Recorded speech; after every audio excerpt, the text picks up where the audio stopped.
Friends, स्वागत है आपका हमारे यूट्यूब चैनल इनक्रेडिबल मैथ्स में। आज हम रीड का एक टॉपिक बीजीय व्यंजक एवं सर्वसमीका के बारे में पढ़ेंगे। मैं इंट्रोडक्शन दे रहा हूं बीजीय व्यंजक का। बीजीय व्यंजक क्या कहलाता है? बीजीय व्यंजक चर व अचर का संयोजन या फिर संबंध होता है।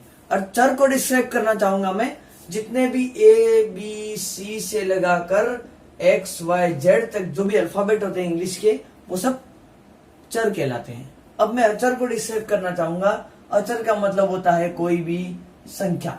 अचर का मतलब होता है कोई भी संख्या। मैं यहां पर एक उदाहरण लिख रहा हूं, इससे आप समझ सकते हैं कि ये बीजीय व्यंजक क्या कहलाता है।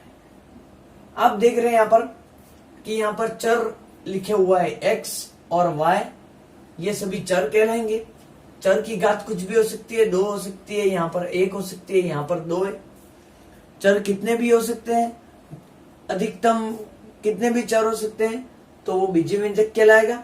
हमें तो यही देखना है कि चर है और अचर है, तो हमारा जो सामने उदाहरण है वो बीजीय व्यंजक कहलाएगा। यहाँ पर 4 उदाहरण लिखे, 4 उदाहरण सभी बीजीय व्यंजक हैं। अब मैं बताना चाहूंगा आपको कि कोई भी बीजीय व्यंजक होता है, उसके जो पद होते हैं, अब पद को मैं डिसाइड करना चाहूंगा, माइनस और प्लस से जुड़े हुए सभी पद कहलाते हैं। अब आप देख रहे हैं यहाँ पर ये पूरा एक पद है, अन्य ये माइनस से जुड़ा हुआ एक और चीज है, ये दूसरा पद है, और प्लस से जुड़ी हुई एक और चीज है, वो तीसरा पद है। मतलब पद है वो माइनस और प्लस से जुड़ सकते हैं, माइनस और प्लस से जुड़ सकते हैं। ये पहला पद, ये दूसरा पद, ये तीसरा पद। मतलब हमारे इस बीजीय व्यंजक में कुल कितने पद हैं? 3 पद है। आप देख रहे हैं यहाँ पर अगला उदाहरण लेता हूं मैं। अगला उदाहरण प्लस माइनस में किसी के साथ भी जुड़ा हुआ नहीं है, तो यहाँ पर जो आपका एक ही पद कहलाएगा। मतलब इस दूसरे उदाहरण में एक पद है, ये भी माइनस प्लस के साथ किसी और के साथ जुड़ा हुआ नहीं है, ये खुद अकेला है, तो यहाँ पर भी एक पद होगा। अब ये अंतिम उदाहरण की बात करते हैं हम। यहाँ पर प्लस माइनस, तो माइनस के साथ एक और पद जुड़ा हुआ है, ये पहला पद और ये दूसरा पद। हमारे चौथे उदाहरण में 2 पद हो गए। अब मैं बहुपद का वर्गीकरण समझा रहा हूं, मतलब बहुपद को अलग अलग कितने आधार में बांटा गया। अब मैं बहुपद का वर्गीकरण समझा रहा हूं कि बहुपद को कितने प्रकारों में बांटा गया। पदों की संख्या के आधार पर, पहला मैं बताऊंगा पदों की संख्या के आधार पर बहुपद को कितने भागों में बांटा है। अब मैंने पूर्व में बताया था बीजीय व्यंजक के अंदर कि यदि यहां पर लिखा हुआ है 2x² + 4, यहां पर देखेंगे आप पहला पद दूसरा पद, तो ये होगा द्विपदीय बहुपद। ठीक है। यहां पर मान लीजिए ऐसा लिखा हुआ है 3x3, इसके साथ प्लस माइनस में कुछ भी नहीं है, मतलब यहां पर एक ही पद है, तो ये होगा एक पदीय बहुपद।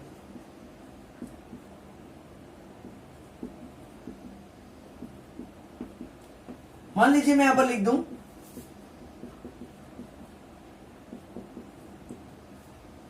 2x² + 4x + 5। यहां पर आप देख रहे हैं पहला पद दूसरा पद तीसरा पद, प्लस माइनस में जो हो तो देखते रहना अपन को कि ये पहला पद होगा, दूसरा पद होगा, तीसरा पद होगा।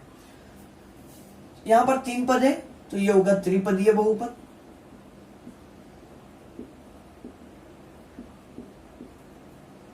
तो पदों की संख्या के आधार पर यदि एक पद है तो एक पदीय, 2 पद है तो द्विपदीय बहुपद, और 3 पद है तो त्रिपदीय बहुपद। अब मैं आपको बताना चाहूंगा कि चर की घात के आधार पर कितने टाइप होंगे बहुपद के। चर की घात, मान लीजिए मैंने यहां पर लिखा 2x² + 5। अब मैं बताना चाहूंगा चर की घात के आधार पर वो बहुपद का टाइप कौन सा होगा।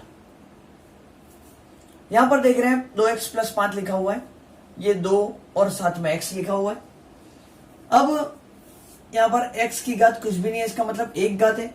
जिस बहुपद के चर की x की घात 1 है, हमारा चर x है और उसकी घात 1 है, तो यदि एक घात होगी चर की तो उसे रैखिक बहुपद कहेंगे।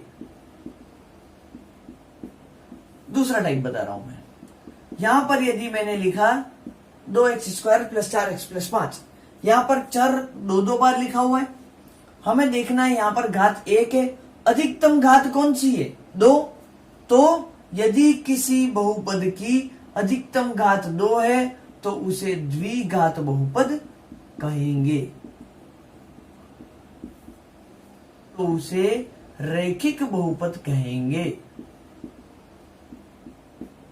दूसरा टाइप बता रहा हूं मैं।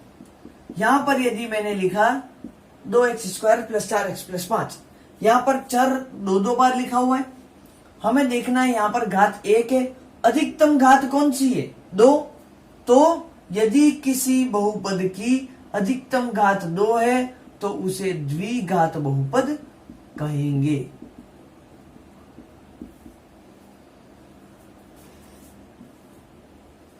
यदि यहां पर ऐसे लिखा हुआ है, आप देख रहे हैं यहां पर कि यहाँ पर चर दो बार लिखा हुआ है, दोनों बार x लिखा हुआ है, यहाँ पर x की घात कुछ भी नहीं, इसका मतलब एक घात है। 3 और 1 में अधिकतम 3 है, बहुपद की घात 3 हो गई, अधिकतम घात 3 है तो उसे त्रिघातीय बहुपद कहेंगे। मैंने दोनों टाइप बता दिए हैं। आगे स्टेप करना चाहूंगा कि समान पद और असमान पद क्या कहलाता है। मैंने एक पद की बात की थी कि यदि यहां पर 2x लिखा हुआ है और अन्य कहीं पर एक और पद है, एक और बहुपद लिखा हुआ है 3x, हम देख रहे हैं यहां पर साथ में x है। यदि एक जैसा चर होगा, एक जैसा चर होगा तो वो दोनों पद समान पद कहलाते हैं। तो 2x और 3x दोनों समान पद कहलाएंगे। यदि यहां पर 2x लिखा हुआ है और यहां पर 2y लिखा हुआ है तो ये दोनों असमान पद कहलाएंगे। पर लिखता हूं मैं 3x² और यहां पर लिखा हुआ है 8x²।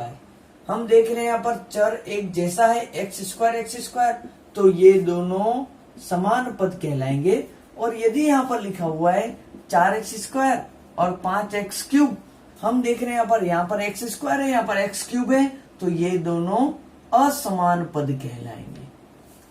अब मैं आगे बता रहा हूं कि समान पद होते हैं, उनकी जोड़ बाकी कैसे करते हैं।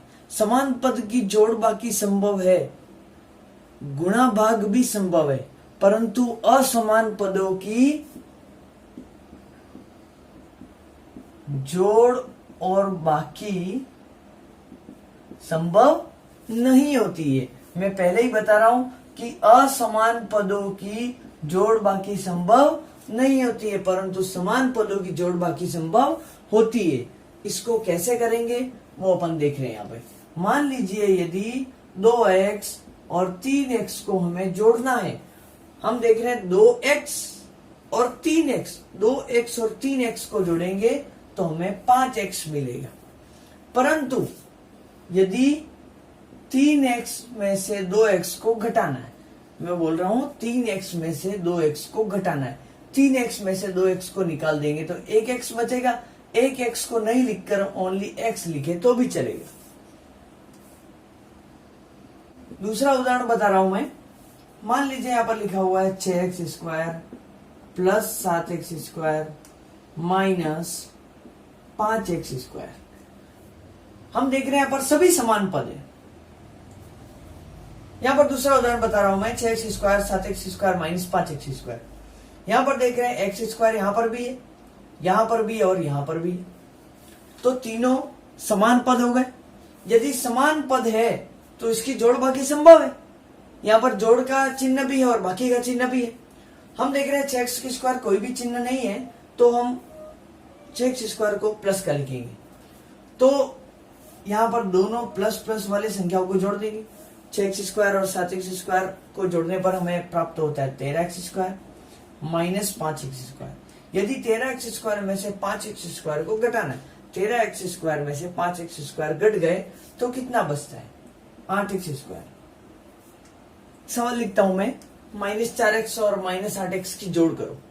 हमें बोला है जोड़ करने का, किस किस को जोड़ना है, -4x को और -8x को, इन दोनों की जोड़ करनी है। जोड़ का मतलब होता है प्लस करना। हम देख रहे हैं यहाँ पर प्लस और माइनस, प्लस माइनस माइनस होता है। 8x लिख दिया। हमको पता है प्लस प्लस मतलब plus, plus minus minus, minus plus minus और माइनस माइनस प्लस होता है। प्लस माइनस माइनस होगा। हमने यहाँ पर दो चिन्ह को एक चिन्ह ही लिख दिया, -4x और -8x। समान चिन्ह वाली संख्याओं की हमेशा हम जोड़ करते हैं व आगे वही चिन्ह लगा देते हैं। हम देख रहे हैं यहाँ पर कि समान चिन्ह है तो जोड़ करनी है, और यदि असमान चिन्ह है तो बाकी करनी है और बड़ी संख्या के आगे जो चिन्ह है वो लगाना है। यहाँ पर समान चिन्ह है दोनों के आगे, दोनों की जोड़ कर देनी है। 8x और 4x होते हैं 12x, और बड़ी संख्या के आगे जो चिन्ह है वो आंसर में लगा देना है।